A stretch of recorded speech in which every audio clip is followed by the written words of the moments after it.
Hi friends, మొదటిసారి Mehab channel చేసిన వారు సబ్స్క్రైబ్ చేసుకోండి. సో నిరుద్యోగులకు సంబంధించినటువంటి జాబ్ క్యాలెండర్ సంబంధించినటువంటి అంశం పైన ఈరోజు అసెంబ్లీలో చర్చించాలనేసి ఒక వినతి పత్రం అయితే ఇవ్వడం జరిగింది. సో ఇక్కడ చూడవచ్చండి, కాంగ్రెస్ ప్రభుత్వం వెంటనే ఉద్యోగాలను భర్తీ చేయాలనేసి నిరుద్యోగ ఐక్య కార్యసమితి నేతలు శంకర్ నాయక్ అన్నయ్య, అదేవిధంగా కయ్య వెంకటేష్ అన్నయ్య, అదేవిధంగా రవికుమార్కు ప్రభుత్వానికి డిమాండ్ చేయడం జరిగింది. సో నిన్ననే మరి ఇక్కడ డిమాండ్ చేయడం జరిగిందండి. నోటిఫికేషన్స్ మాత్రం తప్పకుండా ఇవ్వాలి, జాబ్ క్యాలెండర్ను ఇవ్వాలి, మరి దీనికి సంబంధించినటువంటి అసెంబ్లీలో చర్చ జరగాలి అనేసి ఇక్కడ ప్రశ్నించడం జరిగింది.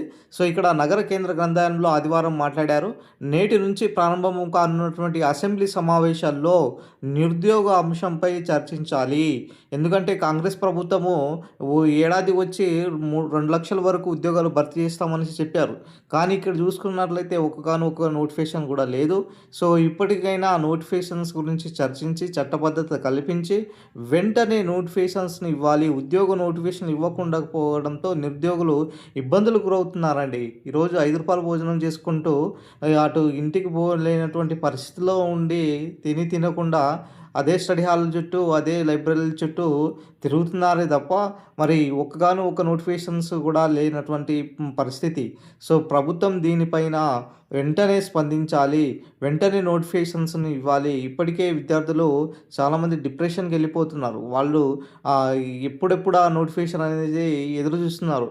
ప్రభుత్వం అయితే రేపో మాపో త్వరలో అనేసి నోటిఫికేషన్లో కాలక్షేపం చేస్తుంది తప్ప ఇప్పటికైనా నోటిఫికేషన్ లేదు.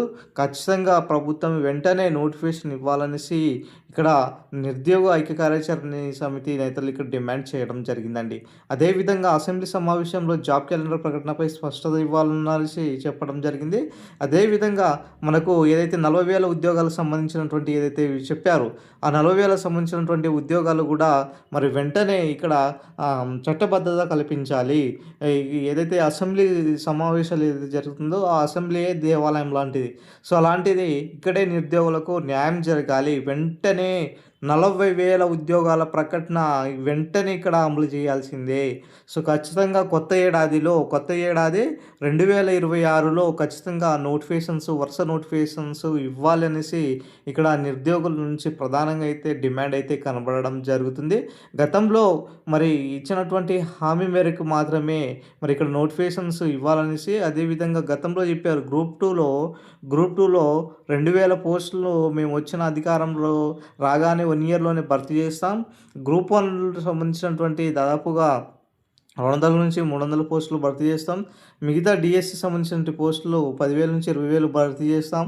పోలీసు ఉద్యోగాలు 20,000 వరకు భర్తీ చేస్తామనేసి ఏదైతే ప్రకటనలు చేశారో ఖచ్చితంగా ఈసారి మాత్రము భర్తీ చేయాలి. ఎందుకంటే ఇక్కడ నిరుద్యోగులు కొత్తగా కోరేది ఏం లేదు. మీరు చెప్తున్నటువంటి అంశం పైననే, మీరు చెప్పినటువంటి దానిపైనే ఇప్పుడు నిలబడండి అని చెప్తున్నారు. ఇక్కడ కొత్తగా ఏం చెప్పట్లేదండి. సో కాబట్టి ఇక్కడ మీరు ఖచ్చితంగా నోటిఫికేషన్స్ అయితే ఇవ్వాలని కోరుకుంటున్నాము. అదేవిధంగా ఏదైతే మనకు నోటిఫికేషన్స్ సంబంధించినటువంటి విషయంలో భాగంగా మరి ఈ యొక్క జాబ్ క్యాలెండర్ల అనుగుణంగా భాగంగా మరి ఫ్రీ మెంటర్షిప్ ప్రోగ్రామ్ అనేది మేము కూడా మరి నిరుద్యోగులకు ఒక చక్కని అవకాశం ఇవ్వాలన్న ఉద్దేశంతో కొత్త ఏడాది నుంచి ఈ యొక్క ప్రోగ్రామ్ను స్టార్ట్ చేయడం జరుగుతుంది. కాబట్టి ఖచ్చితంగా నోటిఫికేషన్ అనేది యథావిధిగా 100% ఉండబోతుంది.